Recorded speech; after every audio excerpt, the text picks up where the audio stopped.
जस्तो जे भए पनि अवस्था अनुसार चल कति साह्रो क्रिस्पी हो कुनै कुनै नि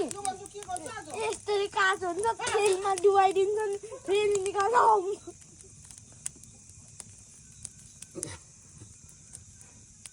कुनै कुनै मान्छेहरू भन्ने त मैले सुनेकै थिइनँ नि बाजे यो ढिला भने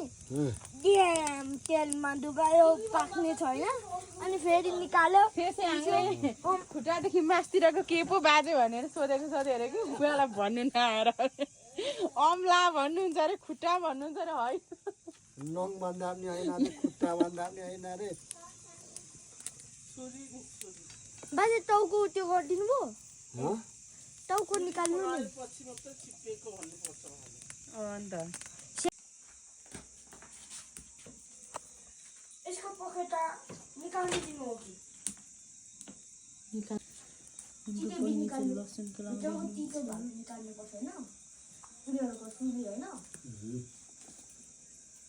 हैन उयोलाई बाहिर खेदाउँछ नानी